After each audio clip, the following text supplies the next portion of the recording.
utilizan, los instrumentos que se utilizan para esa medición, tienen que estar calibrados y todo lo que rodea a ese instrumento tiene que ser apto. Esto habla de la aptitud de un sistema de medición para poder ser validado el resultado. Los ensayos de materiales son inherentes a la condición humana. Es decir, cuando intuitivamente atravesamos un terreno desconocido que puede ser peligroso, evaluamos si, por ejemplo, ese suelo es capaz de resistir nuestro peso, ¿sí? No nos arriesgamos y hacemos un ensayo, ¿sí? Intuitivo, básico, pero ensayo al fin. Eso sería un ensayo de si ese terreno es capaz de resistir nuestro peso, como ejemplo.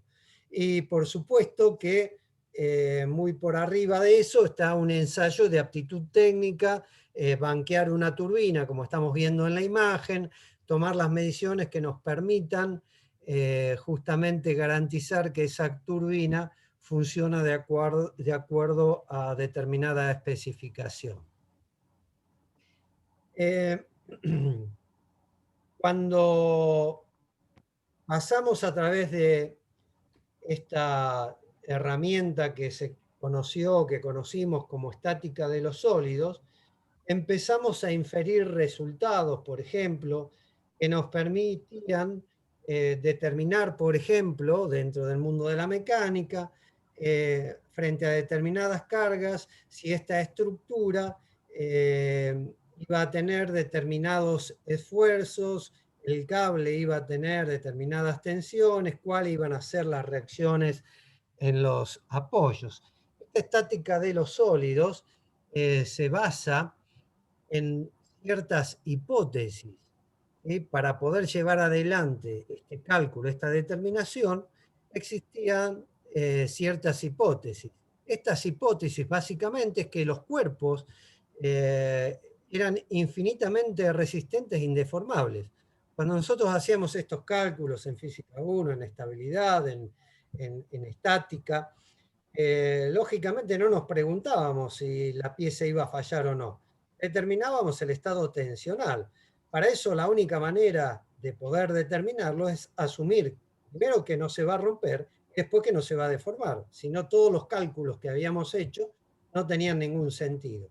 Es decir, hacíamos una hipótesis, una simplificación que nos permitía determinar qué pasaba a nivel del estado tensional de esta estructura.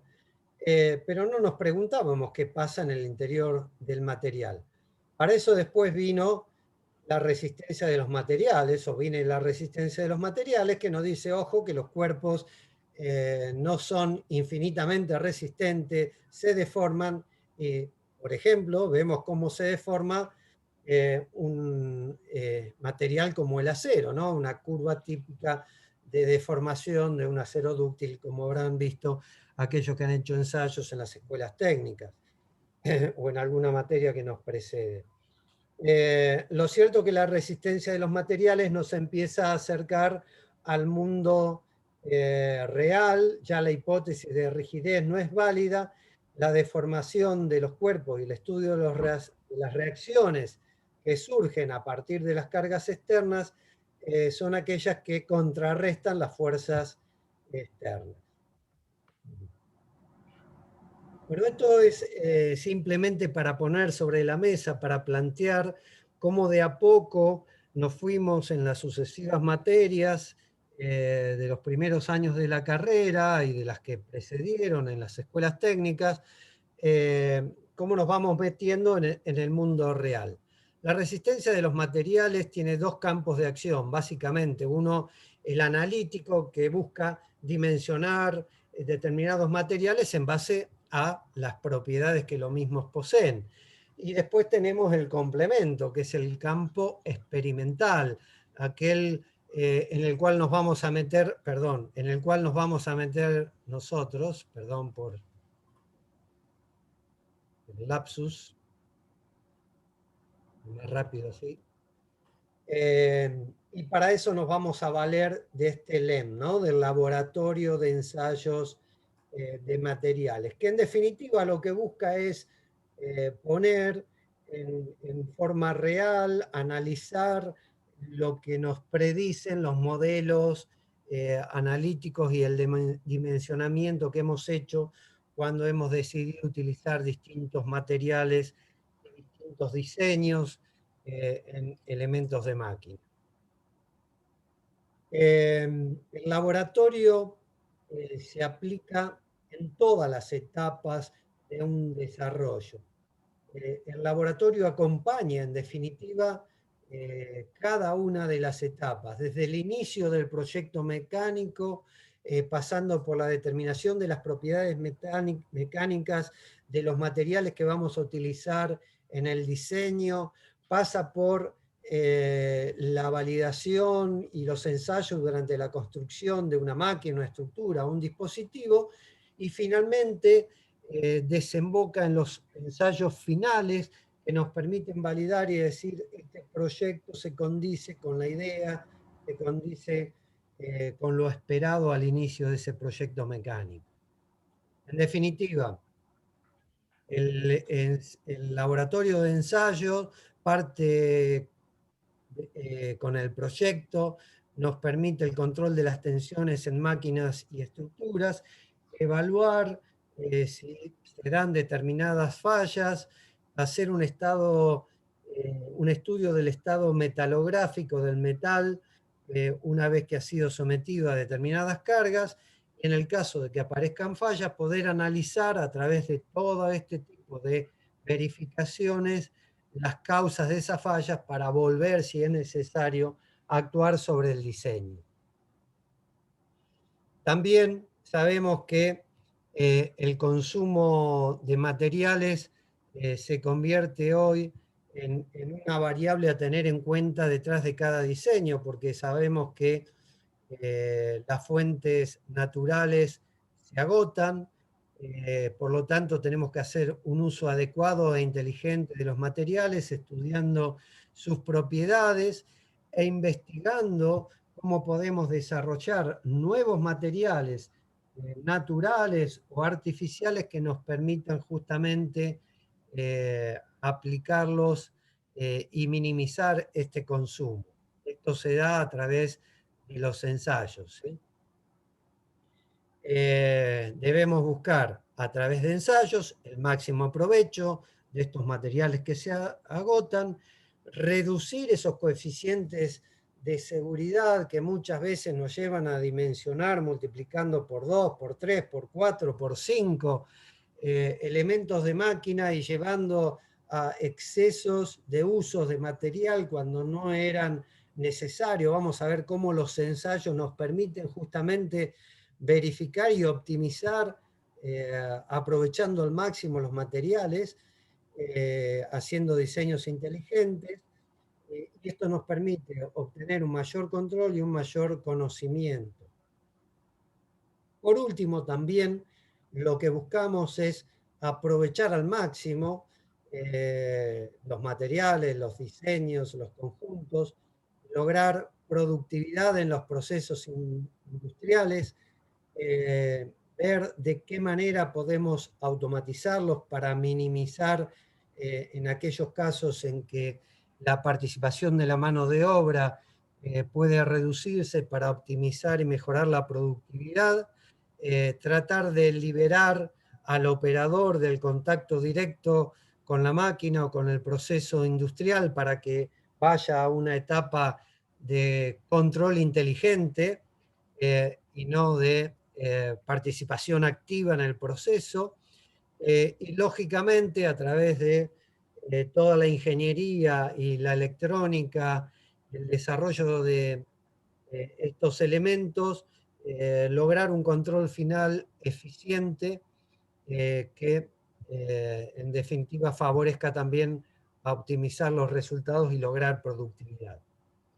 ¿Qué es lo que vamos a medir? Bueno, en el mundo de la industria y en el mundo de la mecánica, tensión, expresión, caudal, temperatura, velocidad, potencia, viscosidad, infinidad de aspectos, tanto en la etapa de control, cuando hacemos el ensayo de rutina de un equipo para analizar si su estado vibratorio no pone en riesgo la aptitud del equipo de la máquina para el trabajo, como en la etapa de desarrollo, cuando estamos trabajando en el diseño y en la prueba experimental de un equipo.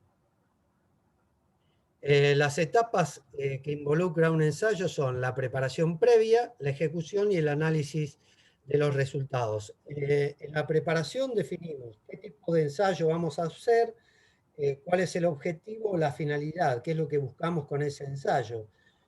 Tenemos que definir luego qué variables vamos a medir, en qué rangos, cuál va a ser el alcance de ese ensayo, cómo lo vamos a medir, en qué condiciones, para lo cual viene la etapa de selección más adecuada de aquellos instrumentos que sean aptos para las condiciones previas. ¿Qué tiempo vamos a dedicarle a cada una de las actividades que implica ese ensayo y cuál va a ser el personal, cuál va a ser su calificación para poder asegurar que el ensayo se haga adecuadamente? ¿Qué tipos de ensayos desarrollamos en el mundo de la industria? Los de aceptación para equipos nuevos o reparados, para materiales, aquellos que permiten decir es apto o no es apto, es válido o no es válido.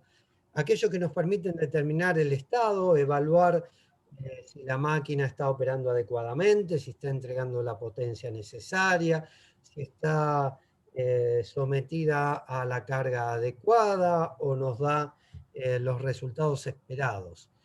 De comportamiento por un eventual desgaste o deterioro, de verificación de mejoras en cambios de diseño, de estudios de variación de cantidades controlables, esto es relacionar temperatura, presión, densidad, viscosidad, variables que se pueden correlacionar y que una depende de la otra, o para obtener finalmente datos para el diseño.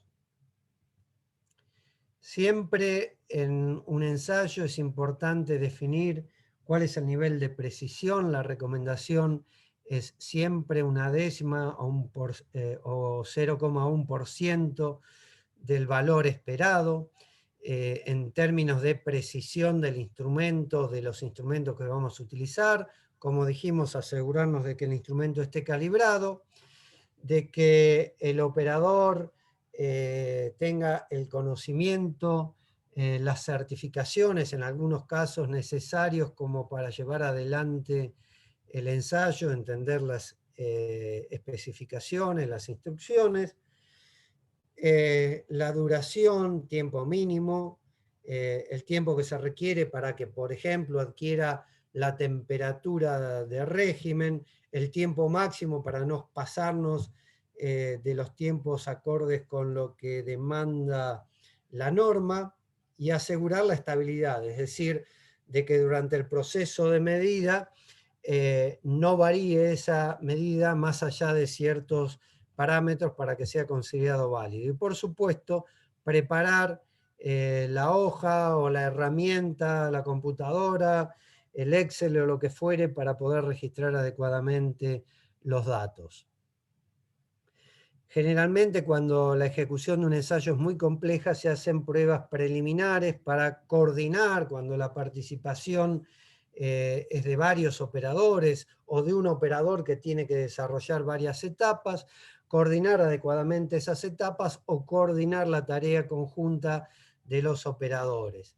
Generalmente en la toma de valores hay alguien que participa del ensayo y alguien que evalúa si la validez del ensayo es coherente con los datos obtenidos. Y una vez que se termina con el ensayo, hacer todos los cálculos, determinar los promedios, determinar los desvíos, la media, los desvíos estándar, para ver si los resultados se condicen con lo esperado, con lo lógico, ¿no? Con lo técnicamente aceptable. Y finalmente, una vez terminado el ensayo, recalibrar para asegurarnos que durante el proceso que demandó el ensayo, el instrumento mantuvo la calibración dentro de pautas, dentro de parámetros normales. Luego, en el análisis, eliminamos datos sospechosos, datos falsos, datos incoherentes. Utilizamos representaciones gráficas para validar y analizar adecuadamente los ensayos y poder detectar incoherencias de valores que se van más allá de una distribución normal de los valores obtenidos. Y por último, trazar la curva representativa de esos ensayos por el método de los mínimos cuadrados y de ser conveniente usar, como vamos a ver, los gráficos de correlación. El informe, por supuesto, es un resumen con conclusiones, con definiciones en términos de aprobado, rechazado, ok, no ok, establecer el objeto del ensayo, las pautas que fundamentaron y que hacen válido el equipo empleado, cuál aparato, qué instrumentos utilicé, claramente identificados, cuáles fueron las normas de respaldo, quiénes fueron los operadores, cuáles fueron sus calificaciones y los resultados finales con todos los anexos que permitan a quien hace uso de esa información valiosa, técnica, como resultado de ese ensayo, de esa medición, pueda tener la claridad suficiente para que tome la decisión final. Entonces, una medición involucra determinar características verdaderas, ya sea de máquinas, equipos, materiales, que tienen que estar basados en una correcta instrumentación. La instrumentación, que no solo es el equipo, sino todo lo que lo rodea, es la herramienta de ese ingeniero de prueba, del ingeniero proyectista o de aquel que desarrolla una investigación. Esta magnitud de magnitudes mecánicas involucra los instrumentos, la metodología utilizada, así como las precauciones que tenemos que tomar en el uso. Por eso hoy se habla de una ingeniería. Dentro de lo que es la ingeniería mecánica, se ha desarrollado una ingeniería de mediciones y ensayos, por la importancia que cobra hoy, siempre la tuvo, pero ahora más que nunca, la ingeniería de mediciones y ensayos como soporte de desarrollos, de procesos, y de aplicaciones tales como la metrología industrial y legal, el control de calidad o aseguramiento de calidad o la gestión de calidad, el desarrollo de productos metalmecánicos, el desarrollo de proveedores y el diseño de dispositivos que permitan llevar eficientemente, adecuadamente y conforme a norma las mediciones y los ensayos. Nosotros vamos a ver esta innumerable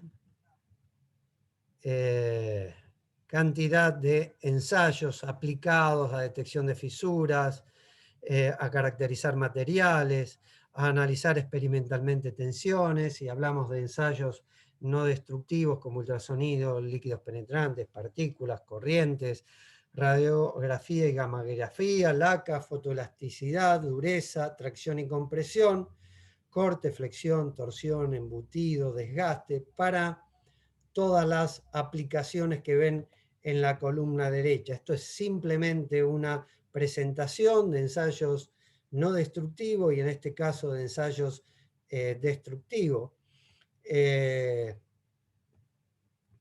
Y mediciones ya sea de presión, humedad, caudal, velocidad, temperatura, viscosidad, deformación, consistencia, nivel, momentos, evaluaciones dinamométricas, nivel de sólidos, nivel de líquidos, densidad, satisfacción del usuario,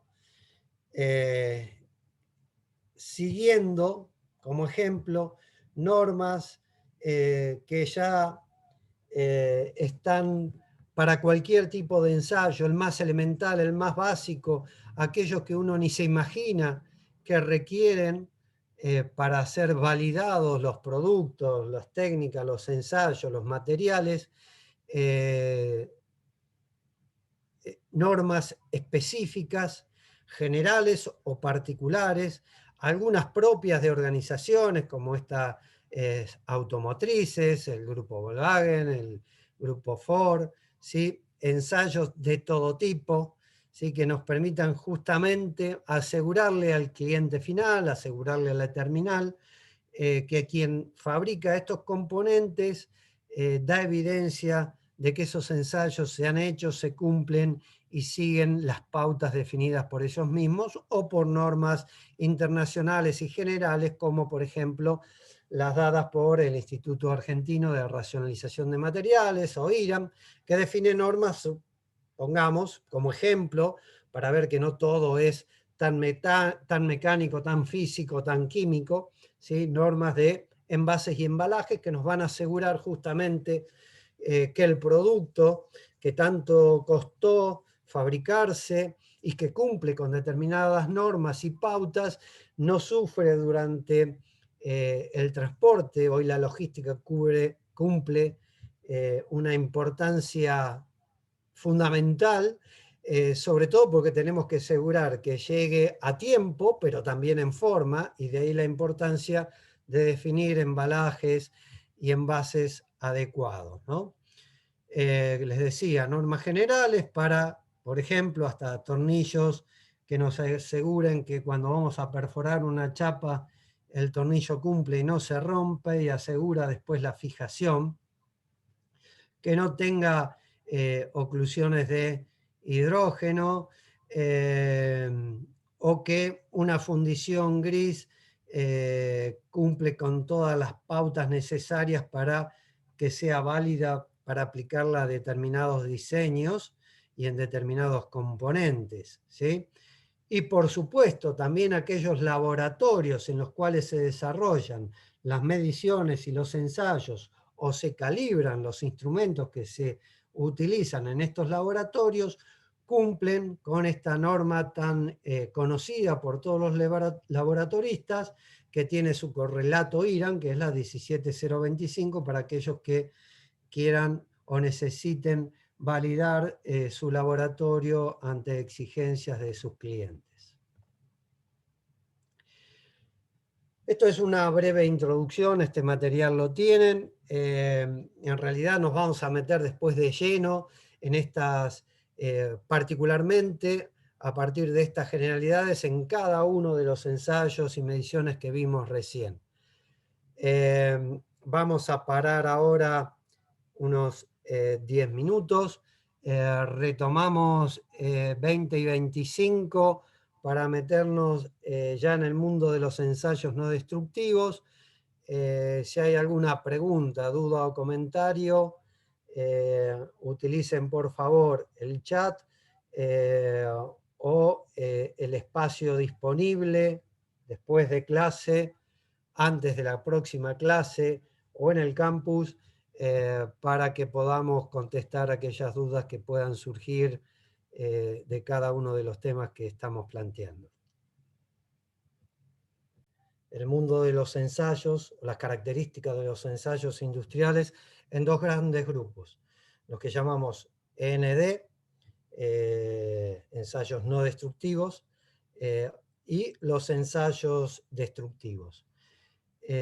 Al principio los ensayos no destructivos estuvieron limitados porque el desarrollo de la tecnología, el desarrollo de los equipos no permitía el nivel de requerimiento de la industria, del diseño, de la investigación, como para profundizar algunas características de diseños, de materiales, de componentes, y esta limitación hacía que como rama de la ingeniería de ensayos quedara limitada.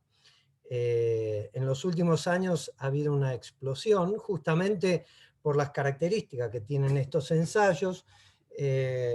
Su característica fundamental es justamente, como la palabra lo indica, es no dañar el material, ¿sí?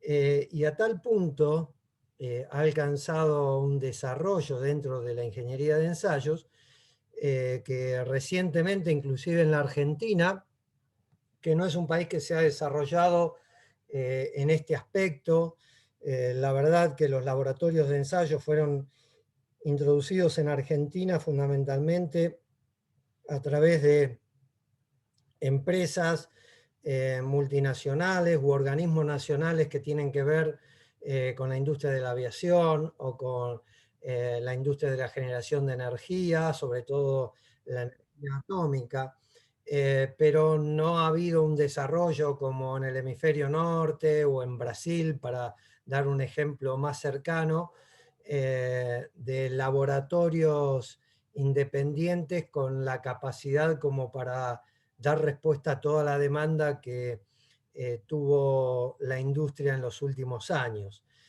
No obstante lo cual, como les decía, en Argentina ya existe una carrera posgradual en ensayos no destructivos, o sea, enfocada particularmente a los ensayos no destructivos. Por ahora es una especialización, que es una primera etapa para después llegar a una maestría.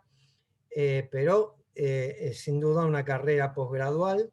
Se da en la Universidad de San Martín y la directora la van a conocer porque uno de los videos que subí para compartir con ustedes y para que les sirva de base como para contestar eh, el cuestionario asociado a este tema, a los ensayos no destructivos, trabaja en la Comisión Nacional de Energía Atómica y es directora, lógicamente por su experiencia, ¿no?, enfocada a un área en el cual los ensayos no destructivos y la seguridad son fundamentales, como es todo lo que tiene que ver con la energía nuclear. Así que la van a conocer. De hecho, ella le imprimió una de las formas de ejemplificar las características de estos ensayos, y lo van a ver en ese video. Entonces, resumiendo, un ensayo no destructivo es aplicar pruebas sobre un objeto para verificarlo sin modificar significativamente sus propiedades y estado original. Cuando hablamos de significativamente es no lo alteramos al punto tal que no pueda ser apto para el uso a posterioridad de que se termine el ensayo, ¿sí? ¿Y qué nos permiten estos ensayos? Bueno, detectar discontinuidades, caracterizar materiales, diferenciar un material de otro, definir propiedades en forma directa o en forma indirecta. Hay un ente certificador de todos los ensayos no destructivos, que en Estados Unidos es la American Society for Non-Destructive Testing, que existe, fíjense, desde 1941.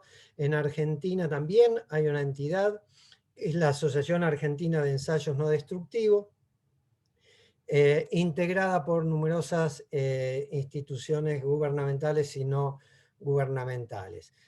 Fíjense que nosotros, sin querer o sin saberlo, o intuitivamente, somos quienes desde muy pequeños hacemos ensayos no destructivos, ¿no? El elemento básico de un ensayo, o la técnica básica de un ensayo no destructivo, es la inspección visual. El hombre primitivo, usando los sentidos, miraba, observaba, olía, otro sentido, percutía sobre una calabaza, sobre un fruto, sobre una roca para ver si el fruto estaba maduro, si detrás de la roca había una oquedad o no. Y por supuesto, el tacto es otro importante sentido que nos permite evaluar, por ejemplo, rugosidad. Lógicamente, es un ensayo elemental desde el momento en que no nos permite obtener valores, pero sí hacer evaluaciones comparativas, ¿sí? Y la verdad que el tacto es muy buen elemento como herramienta de ensayo en la determinación, por ejemplo, de la rugosidad. Pero claro, a partir de esta intuitiva utilización de los sentidos para aplicarla a ensayos no destructivos, acompañando la evolución tecnológica, aparecieron, y la ciencia, con todos sus descubrimientos, fundamentalmente la física y la química, permitieron desarrollar equipos que hoy nos permiten justamente que los ensayos no destructivos se conviertan, por ejemplo, en una carrera posgraduada o en una especialización o en una ingeniería aplicada, ¿no? Fíjense que toda esta línea de tiempo acompaña a partir de la revolución industrial que generó un quiebre y una aceleración del conocimiento. Surgen primero los rayos X, el radar, el transistor, el circuito integrado y más recientemente el microprocesador, que entre otras cosas permitió que los ensayos no destructivos que habitualmente tenían que permanecer en un ámbito cerrado como un laboratorio, pudieran convertirse en equipos portátiles y utilizarse en instalaciones, en plantas industriales, en instalaciones en zonas agrestes, desérticas, para evaluar, por ejemplo, el estado de una cañería, de un oleoducto, o lo que fuere, ¿no? Minimizó el tamaño y permitió la portabilidad. Es decir, sin todo este acompañamiento tecnológico, hubiera sido imposible hoy disponer de la tecnología que hoy nos permite, por ejemplo, hacer ensayos de fotoelasticidad a partir del principio del efecto fotoelástico descubierto en el siglo XIX, aprovechar cada vez más las celdas extensométricas o strain gauge a partir de la aparición del puente de Winston y del conocimiento de la variabilidad de la resistencia con ciertas variables, como la deformación, la fibroscopía, que a través de la luz guiada y hoy de la fibra óptica optimizó ese primer sentido que era la vista, permitiéndonos llegar a lugares antes impensados para inspeccionar, para analizar, para evaluar, para ensayar, en definitiva. Ni que hablar de los aportes de Joule, de Curie, a través del conocimiento del efecto magnetoestrictivo y el piezoeléctrico, que nos permitió desarrollar lo que vamos a ver la próxima clase, en una primer parte, que es la técnica ultrasónica aplicada a los ensayos no destructivos. Los principios de la magnetización a partir de una corriente eléctrica que nos permite utilizar ya en el siglo XX las partículas magnetizables, o el método del petróleo y la cal utilizado inicialmente para la evaluación de vías, que nos permiten hoy utilizar los líquidos penetrantes como una herramienta poderosa para ensayos no destructivos, los descubrimientos perdón, de Curie y Becquerel sobre la radiación natural, que hoy nos permite llevar adelante la exografía industrial, la holografía a partir de los descubrimientos ya en el siglo XX de la interferencia holográfica. En definitiva, todo esto nos permite detectar y evaluar fallas, pérdidas, hacer evaluaciones metrológicas a partir de, por ejemplo, ultrasonido o a través de rayos láser, establecer dimensionalmente, establecer medidas dimensionales, perdón, determinar la ubicación de componentes a través de radiografías, ver cómo están ubicados en el interior de un cuerpo, que si no fuera por esta radiografía no tendríamos la posibilidad de ver cómo están armados, cómo están ubicados, caracterizar estructuras, microestructuras, estimar propiedades físicas o inferir propiedades mecánicas, determinar el estado de tensiones de un cuerpo cargado en situaciones de aplicaciones reales, estáticas o dinámicas, analizar la firma mecánica como respuesta a excitaciones de distintos tipos, mecánicas o eléctricas, lo que se llama la firma mecánica de un conjunto, de una pieza, de una máquina, o determinar con cierto grado de precisión cuál es la composición química de un material. Y las áreas de aplicación, por todo lo que dije, claramente, tanto en los procesos como en la inspección final, como en la postventa, ¿no? Una vez que el elemento ya está en uso, ni que hablar de las áreas de investigación y desarrollo, ¿no? Pero desde el punto de vista industrial, lo aplicamos para el control de lo que recepcionamos, esta es control de recepción, que prácticamente hoy no existe, pero en algunas empresas se da.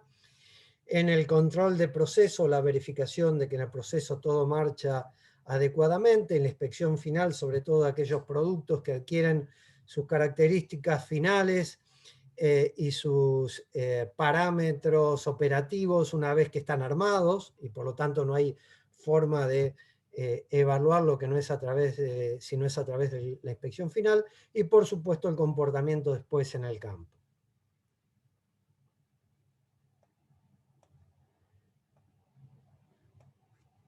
Nosotros también hemos, a través, en forma indirecta, hemos tomado contacto con áreas medicinales, por ejemplo, que utilizan estas técnicas. De hecho, muchas de las que hoy utiliza la industria vienen del área medicinal, y como contrapartida, algunas de las que utiliza hoy la medicina vienen del área técnica. Fíjense si no es así, si esto me lo permite. TRM, las técnicas de resonancia magnética,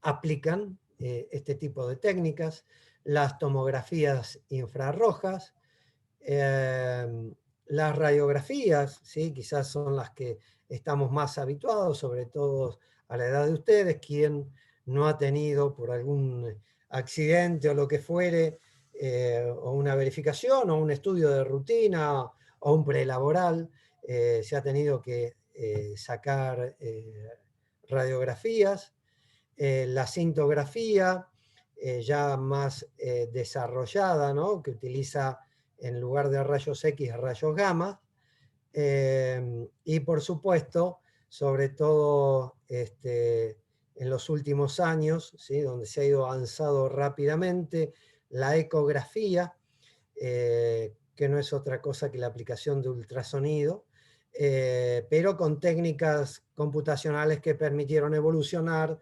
desde el 2D al 3D, y ahora escuchar y ver en 3 dimensiones, por supuesto, a partir de las señales reconstituidas por un software, imágenes 4D, y hablamos de 4D porque escuchamos sonido, ¿no? Bueno, todas estas técnicas, todas estas metodologías hoy se han convertido en equipos muy costosos, por cierto, pero cada vez más accesibles, que permiten verificar desde pequeñas piezas a grandes máquinas, grandes medios de locomoción, de transportes, barcos, naves, componentes y sin ninguna duda grandes ingenios del hombre en toda su dimensión, ¿no? En definitiva, resumiendo lo hablado hasta ahora, podemos decir que los ensayos no destructivos se aplican al diseño de piezas y conjuntos, al mantenimiento industrial. Algunos de los que mencionaron están trabajando en áreas de mantenimiento, seguramente habrán utilizado, visto, compartido algunas de las técnicas que vamos a ver. Y por supuesto, ni que hablar de áreas de calidad, desde el diseño, la recepción, el proceso, control final y, como vimos recién, la postventa. ¿Para qué? Para asegurar calidad, confiabilidad, prevenir accidentes, producir beneficios económicos y todo lo que vimos recién de los ensayos, ¿no?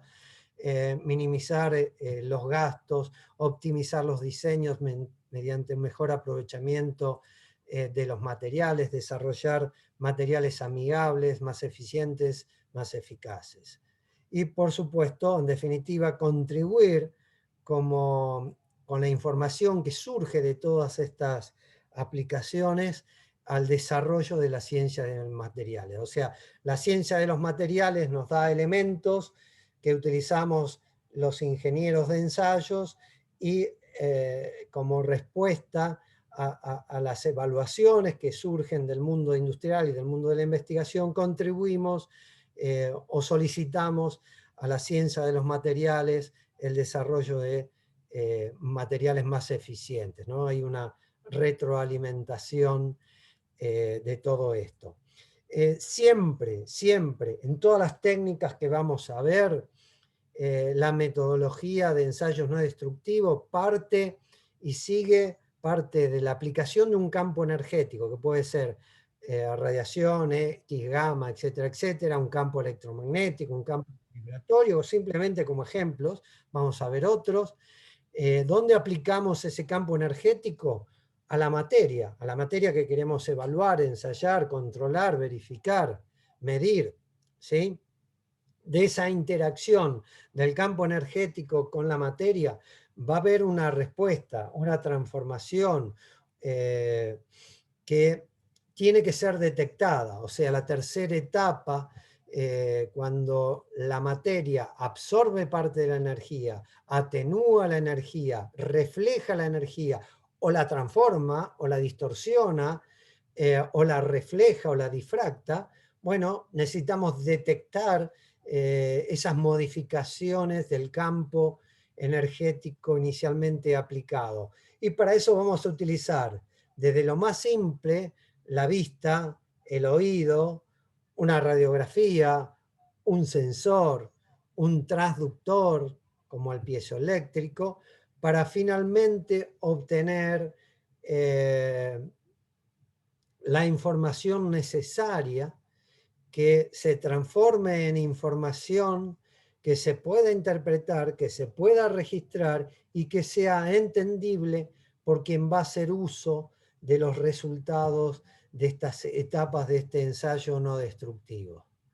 Para definir qué metodología voy a utilizar de toda la existente, dentro de cada una de las metodologías, dentro del ultrasonido, dentro de los rayos X, dentro de las tintas, vamos a ver que hay infinidad de variables alternativas, equipos, ¿sí? Tenemos que elegirla en base a qué es lo que necesitamos, cuál es el objetivo, qué tipo de información queremos y cómo se encuentra el material en ensayo, ¿sí? Es un material que tenemos en laboratorio, es un material que tenemos en proceso, es un material que se encuentra a kilómetros de distancia, que se encuentra en el terreno, que se encuentra en una planta industrial, en un lugar contaminado, en un lugar sencillo, difícil de acceder. Porque cada metodología va a ser útil o no para determinadas aplicaciones. Y cada instrumento y cada variable dentro de cada metodología va a tener, como vamos a ver, determinados alcances, determinadas limitaciones que nos van a ayudar a saber cuál es o cuáles son las alternativas viables para el éxito de esa medición o de ese ensayo. El proceso es para poder desarrollar estos métodos de ensayos no destructivos, es definir primero ¿qué es lo que tenemos que enfrentar? ¿Qué es lo que buscamos? ¿Cuál es el problema que tenemos que resolver? ¿Qué tipo de defectos podemos encontrar? ¿Cuál es la composición química? ¿Cuál es la naturaleza del fenómeno? ¿Cuál es la forma? Porque dependiendo de la forma vamos a aplicar una u otra técnica. En ultrasonido podemos en algunos casos palpar directamente sobre la pieza, pero en otros, por la forma complicada de la pieza, vamos a tener que usar una técnica particular que en estos casos se llama técnica de inmersión. Y ahí cambia la metodología, ¿sí? Entonces, definir el problema es definir la pieza, el conjunto, las características, qué es lo que esperamos como respuesta para poder entonces sí elegir la técnica. ¿Será ultrasonido, superficial, por contacto directo, por la técnica de inmersión, etcétera, etcétera? Partículas magnéticas, ¿qué tipo de partículas? También, ¿qué forma de aplicar? Vía seca, vía húmeda. Holografía también, qué tipo de holograma necesitamos, qué técnica holográfica vamos a utilizar, en tintas, fluorescentes, no fluorescentes, emulsionable, posemulsionable, bla, bla, bla, bla. En función de definido el problema y elegida la técnica, vamos ahora al procedimiento. ¿Cómo vamos a ensayarlo? Tenemos que ensayar en proceso. ¿Qué temperatura ambiente? En un ambiente donde hay polución, donde hay vibraciones, donde hay ruido. ¿Qué normas vamos a aplicar? ¿Qué personal lo va a llevar adelante? Porque, ojo, para la validez de algunas técnicas, el personal tiene que estar calificado, tiene que estar certificado. En Argentina existe distintos organismos, algunos autárquicos o reconocidos por el gobierno y otros gubernamentales, como pueden ser el IAN, el INTI y demás, que califican, donde se dan los cursos, donde se dan los exámenes para calificar distintos grados de conocimiento como para hacer distintos tipos de ensayo en las distintas técnicas. Ahora vamos al método, como les dije, inmersión, transparencia, rayos X o rayos gamma, ¿sí? Y por último, interpretación. ¿Cómo vamos a informar? En algunos casos el informe viene dado por la propia metodología. En rayos X vamos a tener una evidencia objetiva, vamos a tener la radiografía, ya sea en formato digital o en formato analógico, vamos a tener la placa. Pero en otros solo vamos a tener una interpretación de una imagen que podemos fotografiar, pero no es otra cosa que una interpretación, como también vamos a interpretar una radiografía. Pero ahí es donde cobra importancia la calificación del personal para que ese ensayo sea considerado como válido. Bueno, y arrancamos simplemente como resumen, esto también lo tienen, por los métodos ópticos, ¿sí? Las técnicas principales, ojo desnudo, lo que se llama ojo desnudo, visión directa para ver defectos superficiales, inspeccionar, por ejemplo, uniones soldadas y ver si están libres de porosidad, ¿no? Hasta cierto punto, ¿no? Hasta el nivel de detección o de visualización que puede darnos el ojo desnudo. Después nos ayudaremos con lupas, después transmitiremos la imagen, después evaluaremos réplicas, etcétera, etcétera, etcétera. Para todo esto, por supuesto, están distintas metodologías, ¿sí? Cada vez más ayudadas por fibras ópticas, fibroscópicos que nos permiten entrar, por ejemplo, al interior de una turbina en forma directa o en forma remota, ¿sí?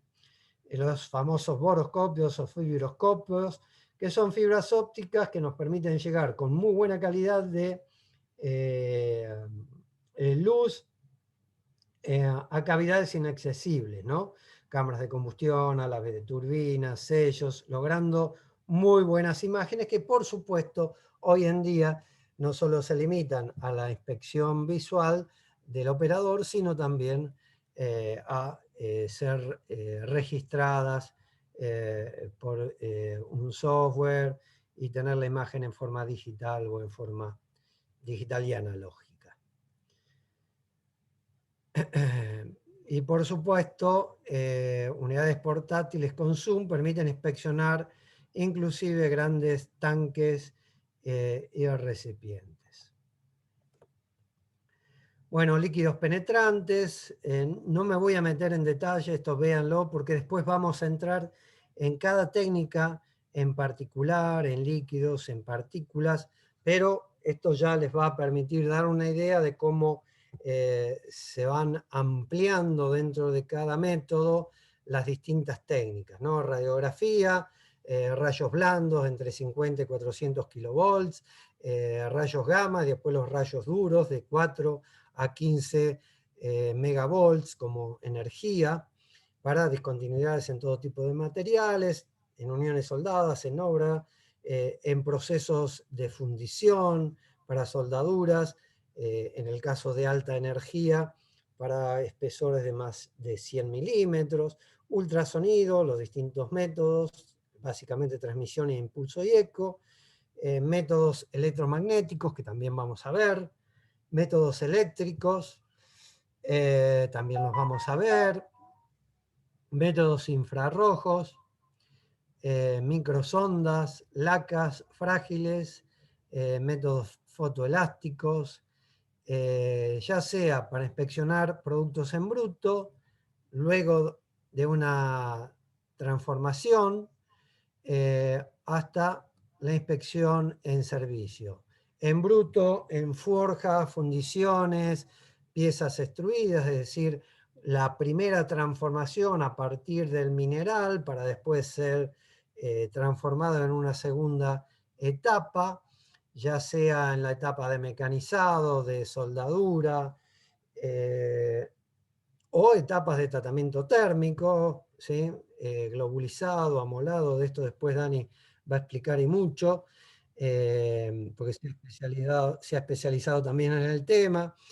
Tratamientos superficiales, ahí también Dani puede clarificar mucho.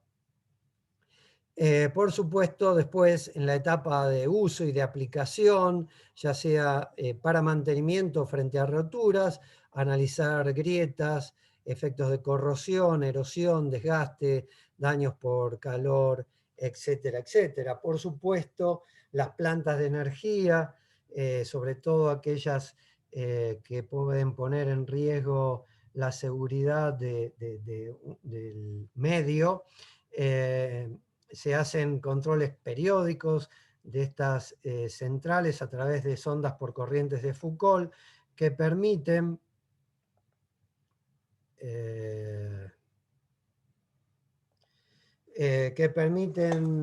visualizar a través de sondas que se introducen en los tubos de intercambio de calor, el estado, y pueden visualizarse en pantalla las distintas situaciones o la evolución de los espesores de pared hasta el punto en que requiera algún mantenimiento específico, ponga a riesgo la integridad.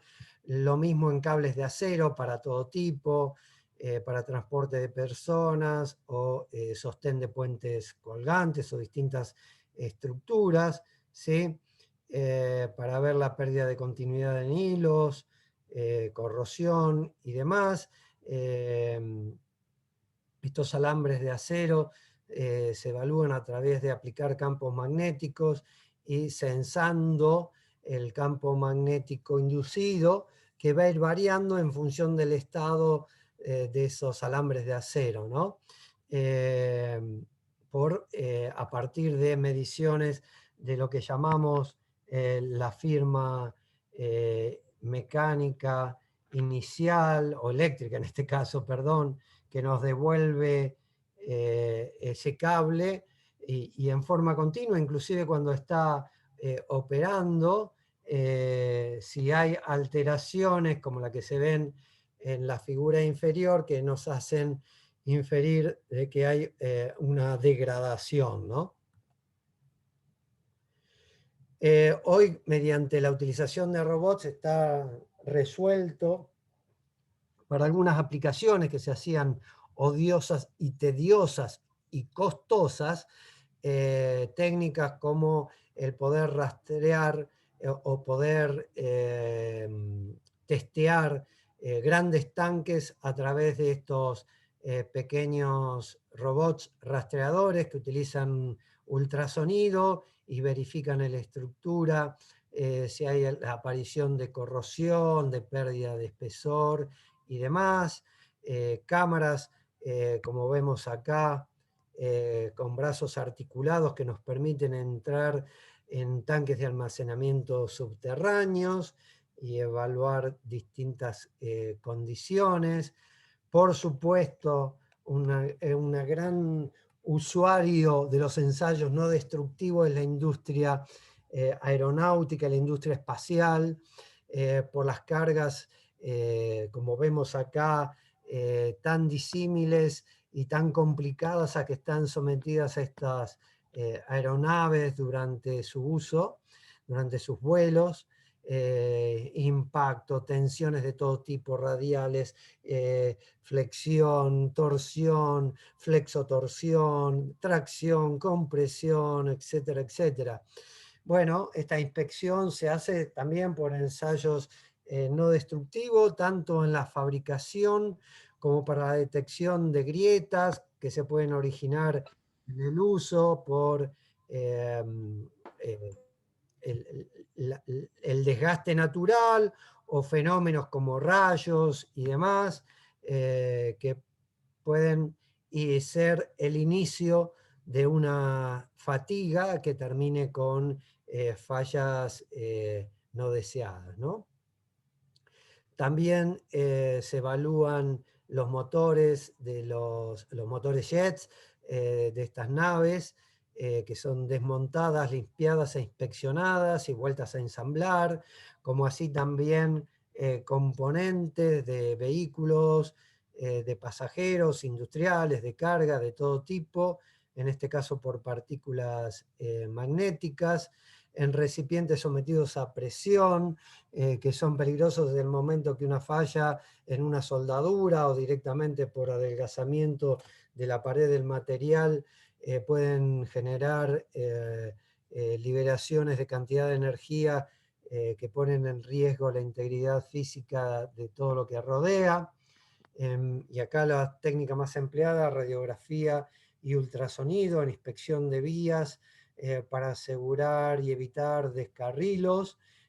Hoy el ultrasonido mediante vagones permiten inspeccionar a gran velocidad y en tiempo real, por ejemplo, por ultrasonido, el estado de un riel y detectar la necesidad de cualquier cambio, identificando con gran precisión el punto a,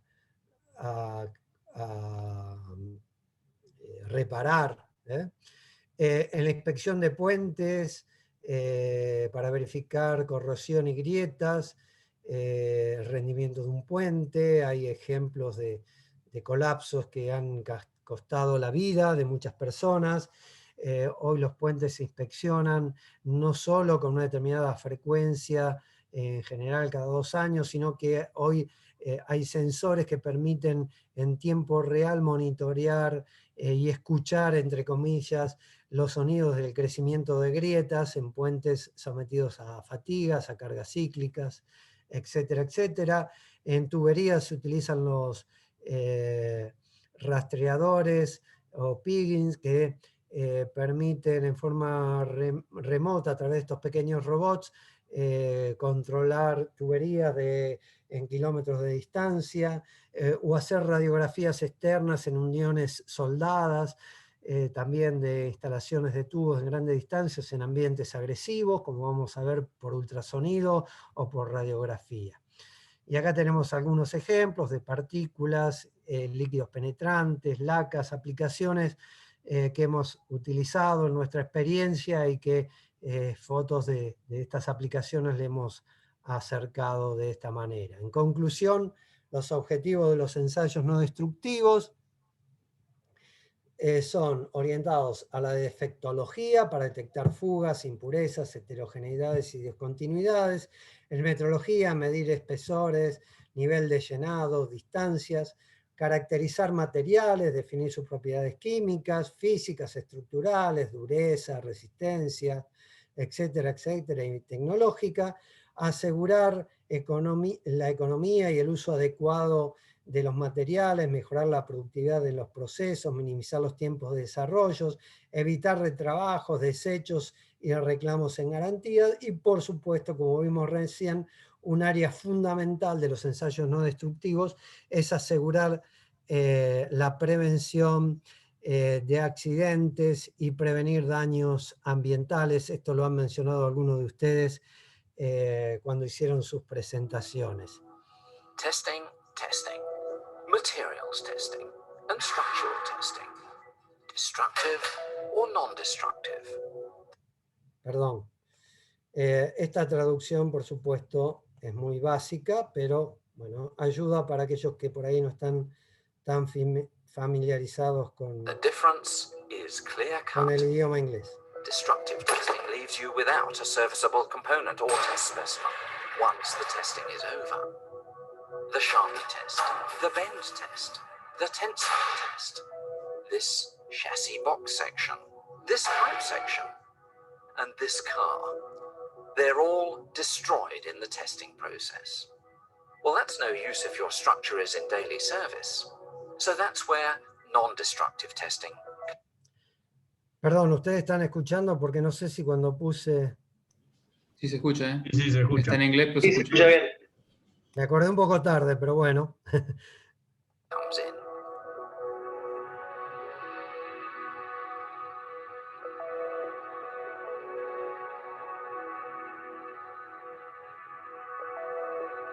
In this short introduction to non-destructive testing, we're going to be looking at half a dozen of the most common types of NDT.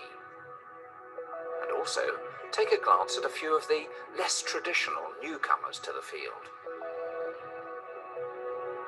Well, let's get started with magnetic particle inspection. We use MPI, as it's known, to find surface and just beneath the surface discontinuities in ferromagnetic materials. And we do it by introducing a magnetic flux into the material.